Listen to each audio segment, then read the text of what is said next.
A 7-month-old baby vanished from a California parking lot, and his mother claims that she was attacked and knocked unconscious. But within days, investigators say that her story doesn't add up, and suspicion began to turn inward toward the very people that were pleading for his safe return. Search warrants, cadaver dogs, and a seized vehicle have intensified the investigation, while another child has now been removed from the home. Now both parents are arrested on suspicion of murder with malice, yet baby Emmanuel is still missing. This is the current unfolding story of a missing baby, a family under the microscope, and the questions of justice and systemic failures that remain unanswered.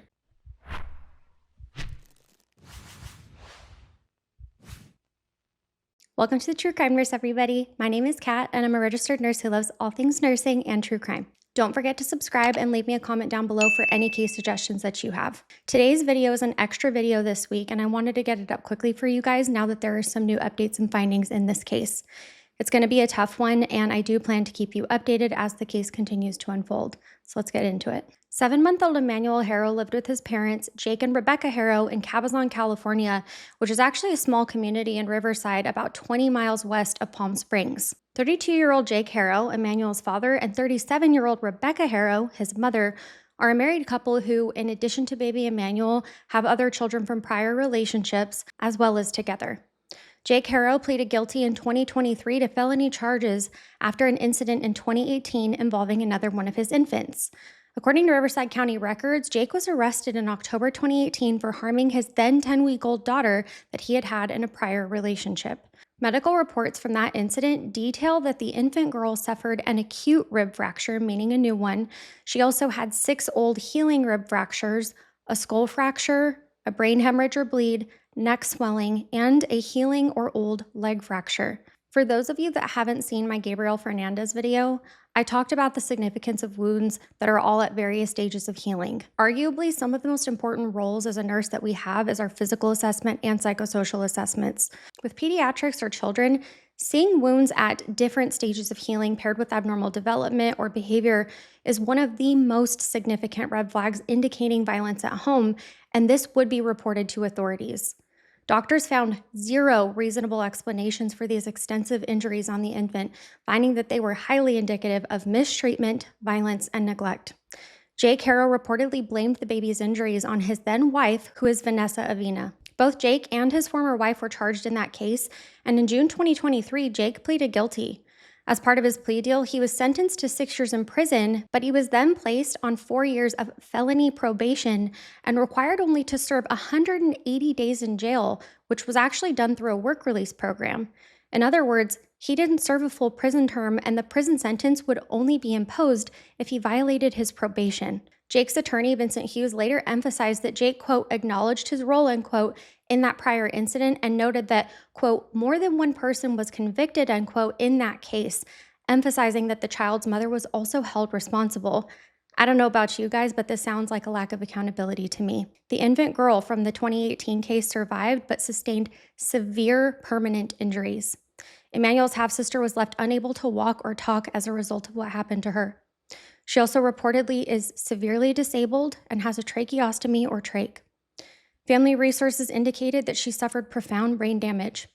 One report that I found suggests that she has as little as 3% of her brain functioning normally due to the trauma that she endured. A relative adopted her, thank God. This tragic background information is critical today because it raises serious questions about how Jake Haro was still allowed to be the primary caregiver of another infant, being Emmanuel, just 2 years after pleading guilty to this cruelty. Had he been in prison like he was supposed to be, we wouldn't be talking about this today. Aside from Jake's criminal history, Rebecca Haro doesn't seem to have a criminal history of her own. Rebecca's role is less clear because she was not involved in the 2018 case because that was Jake's prior partner, and there is no public records of any allegations against her prior to 2025. Rebecca is the biological mother of baby Emmanuel, and it appears that she also has at least one other young child with Jake, and that child is a toddler who's about 2 years old. Some reports refer to this toddler as the couple's, quote, older son, end quote, suggesting that Emmanuel has a slightly older brother. This 2-year-old child was also living with Jake and Rebecca in 2025, and we're going to be getting into that here shortly, but he becomes directly involved in this case when Child Protective Authorities intervene after Emmanuel's disappearance. On the evening of Thursday, August 14th, 2025, Rebecca Haro dialed 911 to report that her son, Emmanuel, had been kidnapped from a parking lot in Yucaipa, California. Rebecca told San Bernardino County Sheriff's deputies that she had been attacked by a stranger about 7:45 p.m. directly in front of the Big Five sporting goods store where she was changing Emmanuel's diaper in the vehicle. According to her statement, she had taken Emmanuel out of the car seat and laid him down to change him when an unknown man approached her from behind. Rebecca said, quote, "Somebody said, 'Hola,' and that's all I remember," unquote. Then she said on the news, she suddenly saw white and fell unconscious, and when she regained consciousness on the pavement moments later, baby Emmanuel was gone. She said, quote, "I got up from the floor and didn't see my child. Someone took him from me," unquote. She appeared somewhat distraught, but everyone, including myself, noticed that this couple wasn't even producing tears in the media. Rebecca's story prompted an immediate law enforcement response. Sheriff's deputies arrived at that Big Five parking lot located on Yucaipa Boulevard within minutes of the call, and records actually show that deputies were dispatched at 7:47 p.m. to the 34500 block of Yucaipa Boulevard. They began to search the area for the missing infant, and multiple agencies joined in. Canine units from both San Bernardino County and neighboring Riverside County swept the parking lot and the surrounding vicinity that night. Despite these efforts, no traces of Emmanuel were found on the scene. The baby's last known clothing was a black onesie, according to the sheriff's department, and an image of the adorable 7-month-old chubby-cheeked baby boy with bright eyes was circulated to help find him. Sheriff's officials treated the situation as a suspicious disappearance immediately, given the mother's account of a violent stranger abduction. They did not immediately issue an Amber Alert or a standard missing child flyer for Emmanuel. The criteria for an Amber Alert in California includes having a specific suspect or vehicle information in a child abduction. In this case, Rebecca could not provide a description of the assailant, only recalling that male voice saying "hola" before she blacked out, so an Amber Alert wasn't going to be triggered. Instead, the case was handled as a critical missing persons investigation, with the Sheriff's Specialized Investigations Division, including the homicide detail, becoming involved by the very next day. Within 24 hours, the investigation took a turn when detectives noticed inconsistencies in Rebecca Haro's story. On Friday, August 15th, Rebecca and Jake Haro both spoke to media outlets, tearfully pleading for their baby's safe return. In an interview with KTLA News that day, viewers saw Rebecca with a visible black eye as she begged, quote, "Please come and bring my baby son back. I am begging you," unquote, addressing whoever might have taken her child. Jake also appeared on camera too, making an emotional plea by saying, quote, "Whoever took my son, please return him," unquote. He said this looking straight into the camera, quote, "We just want him back. We won't do anything to you. Just give us our son. Keep him safe. Don't hurt him. Make sure that you feed and change him," unquote. However, behind the scenes, sheriff's investigators were growing really skeptical. By Saturday, August 16th, the San Bernardino County Sheriff's Department publicly revealed that Rebecca's statements had now shown inconsistencies, and that when detectives confronted her about those discrepancies, she suddenly stopped cooperating with the investigation. Specifically, during a detailed interview, Rebecca was presented with all of the points in her timeline of the alleged attack that didn't match the evidence or any witness observations. At that moment, she declined to continue on with the interview. Authorities did not elaborate on what exactly those inconsistencies were, but the implication was that parts of her story might be self-contradictory.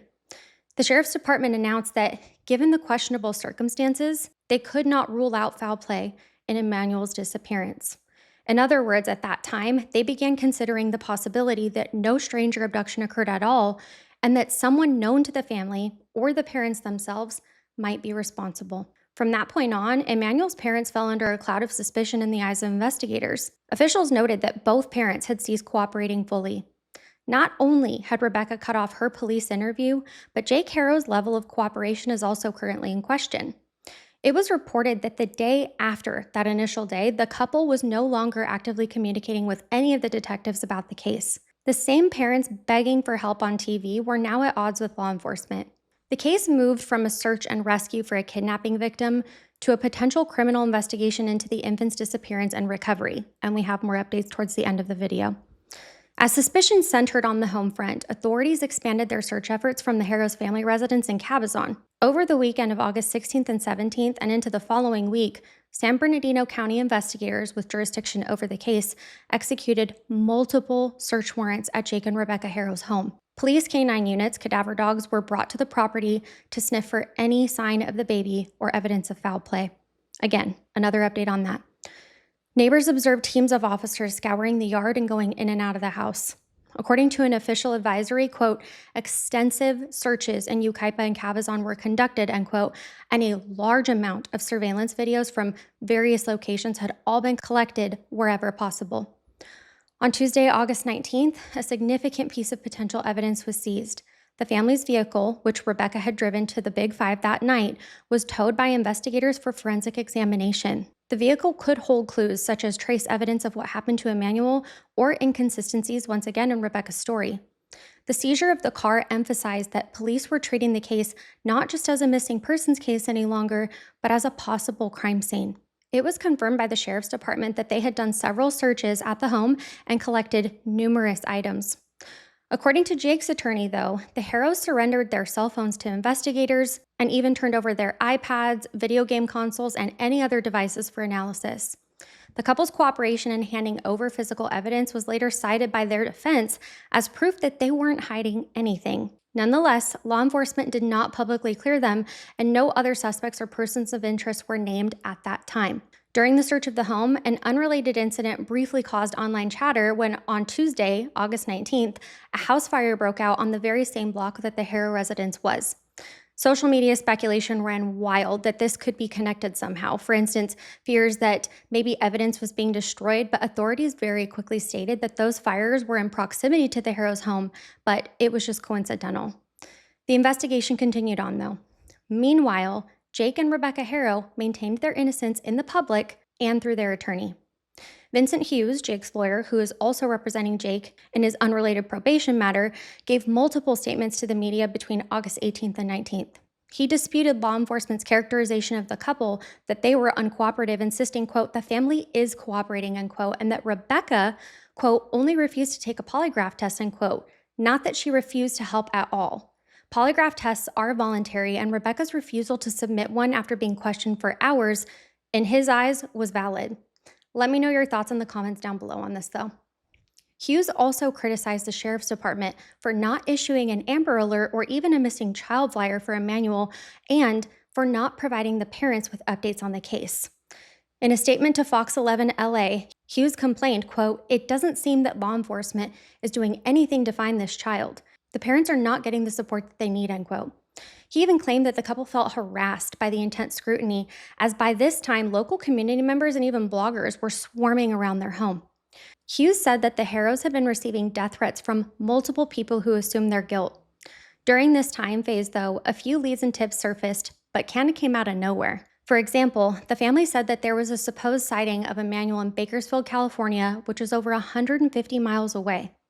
Over the weekend of August 16th and 17th, someone reported seeing a baby resembling Emmanuel in Bakersfield, and they notified the family, not the authorities. Odd. The Haros passed this tip then on to the San Bernardino Sheriff's Department. Detectives did follow up, but they indicated that that tip actually lacked any kind of specific details like a location or confirmed identity, and nothing came from it.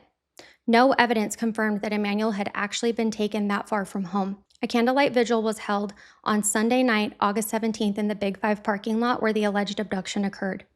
Dozens of community members gathered with candles and prayers for Emmanuel's safe return. On Wednesday, August 20th, while the search in the Haro home and analysis of evidence continued, authorities took a dramatic protective step.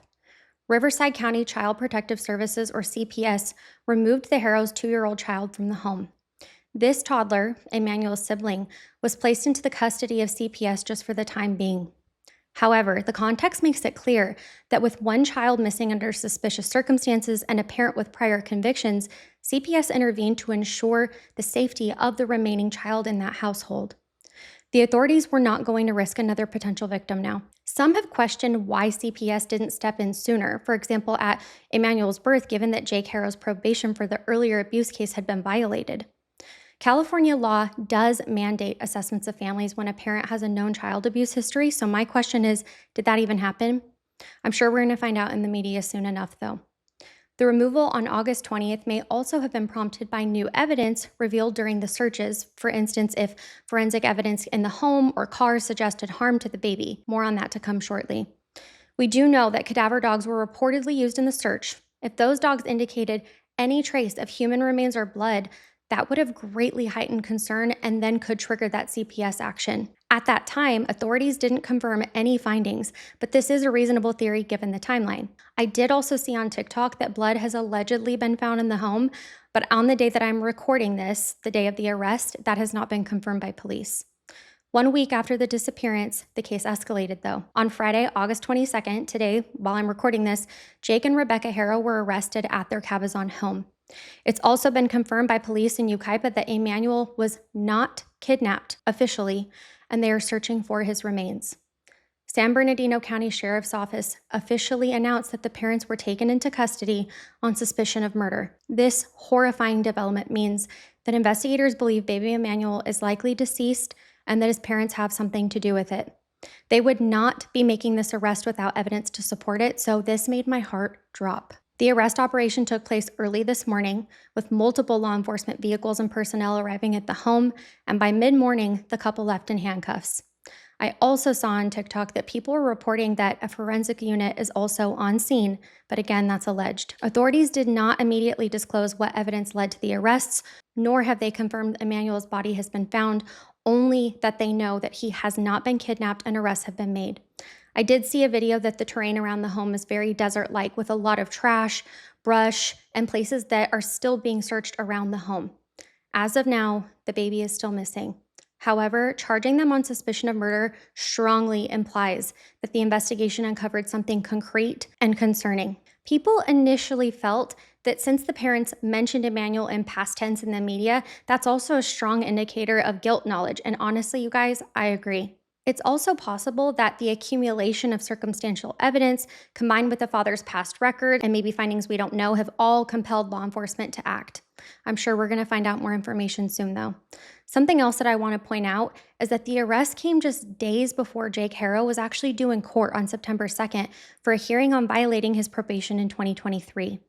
If the circumstances on Emmanuel's disappearance were considered a probation violation, for example, being involved in the exact same situation he was before, that alone could have landed Jake in custody.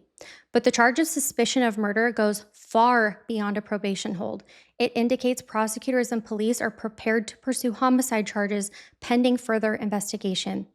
Following those arrests, the San Bernardino County Sheriff's Department stated that the search for Emmanuel is still ongoing. Both parents have now been booked into jail. They will each require a criminal defense attorney for the murder case and possibly separate counsel if there is any conflict between their stories. One of them may flip on the other for all we know, especially when considering the fact that one has a criminal history and the other does not, but we'll find out soon enough. At the moment, it appears that Vincent Hughes was primarily Jake's attorney for the probation matter, and at the time of this recording, again, Friday, August 22nd, Rebecca's legal representation has yet to be announced in the media. This will probably come out during their arraignment, though. Law enforcement's focus now is to find out exactly what happened to Emmanuel and to build a strong case and hold those responsible accountable. The hope that we all feel is that Emmanuel Haro will be found so that justice can be served and that he will be laid to rest properly. I'll definitely keep you guys updated on this case as it continues to unfold. Thank you, Jennifer, for the case suggestion. My husband and my best friend also suggested it, so you all know me very well. Thank you for spending time with me today, as always. Don't forget to drop our butterfly secret handshake in the chat, and please have an amazing week. Nurse's orders. I'll see you guys next weekend.